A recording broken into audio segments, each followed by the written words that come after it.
Hi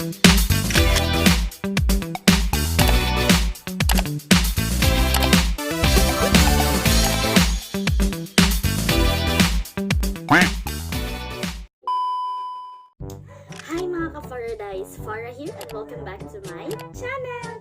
So for today's video ay dumating na ang ating mystery box na in-order sa Lazada and first time kong mag-try ng mystery box.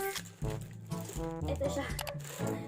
Worth 295 pesos. And akala ko kapag mystery box, sa box nakalagay. Pero dito siya. Parang alam ko na kung ano yung laman niya. And it's worth yan, 295 pesos. So from in-order ko siya ng May 29, tapos June, ano na tayo ngayon? June 21. Almost 1 month. Sold by Sulit Online Shop. Ship to Lazada. Let's see kung anong laman nito. And parang hindi na ako nasa-surprise kasi parang nakahawakan ko na. So, tingnan natin kung worth it ba na 295 pesos ito lahat. Kasama yung shipping fee. Let's see.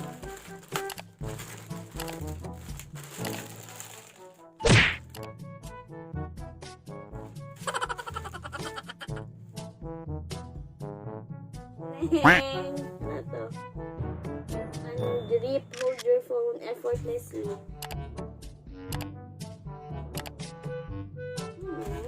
Pwede na din. Grip.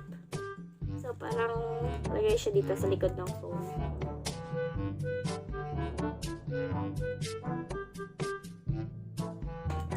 Next.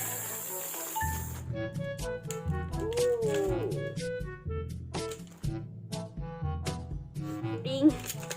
Sira pa talaga. So, yeah. Anong gagamitin ka? Ito or ito? Same lang sila ng purpose.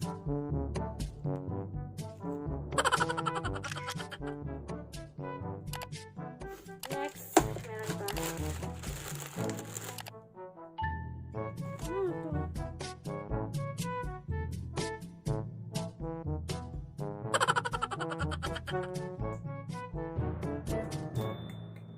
Alam ko na, feel ko sa charger to nilalagay or earphone. Last, meron pa. Oh, meron pa. Color blue.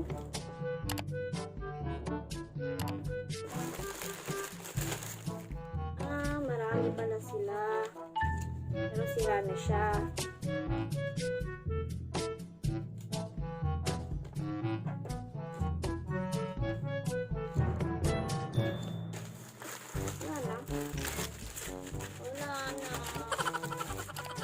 Halagang 295 pesos.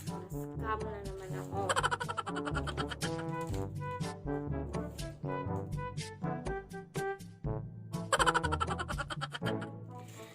Feel ko siguro ito nasa 30 pesos and ito 20, 50 pesos. And then ito naman lagay natin